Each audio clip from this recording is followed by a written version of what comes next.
আপনাদের স্যার, কিন্তু আমার তো শুধু স্যার না, আমার তো ভাই। আমার ভাইয়ের বাঁচানো কেন আমার অপরাধ? এই অপরাধ আপনারা বলেন, এই ভাই বাঁচানোর জন্য এই অপরাধ করতে আমি বাধ্য হয়েছি। এই অপরাধের শাস্তি আমার আমার দেওয়া উচিত। আমি এই অপরাধের শাস্তি নেব, ফাঁসি হলি ফাঁসি হবি। আমার ভাই নির্দোষ। এবার আপনারা সবাই বুঝতে পেরেছেন আসল অপরাধীকে। আসল অপরাধী হচ্ছে ওই আকাশ পাটোয়ারি। তাহলে মিয়ারা কি বুঝলো? বড় শয়তান কে? ওই আকাশ পাটোয়ারি। বিচার করছে। এই শুনেন, শুনেন, আপনারা একটু দয়া করে আমার কথা শুনেন। কেউ দয়া করে আইন নিজের হাতে তুলে নেবেন না। আপনারা যার যার ঘরে ফিরে যান। অপরাধের বিচার অবশ্যই হবে। আমি নিজে নিশ্চিত করব যে আমি অপরাধের বিচার করাবো।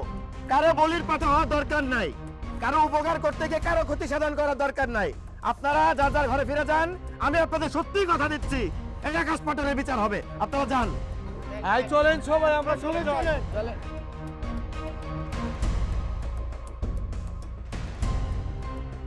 আমার বিশ্বাস ছিল বাবা তুমি কোনো অন্যায় করতে পারো না। তারপরে মানুষ জীবনে চলার পথে অনেক সময় ভুল করে, অন্যায় করে। বুঝলো ভাই? তুমি আমার জন্য জীবন কোরবান দিতে গেছিলা, তো তুমি তো বোকা কেন বলো তো? থাক, কষ্ট পাও না ভাই। আমুকেশ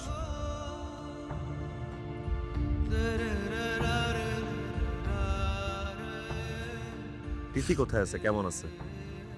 ওর অবস্থা আরো অবনতি হয়েছে। আজকে ওকে ওর আপন ঠিকানায় নিয়ে যাব। নিয়তির কি নির্মম পরিহাস!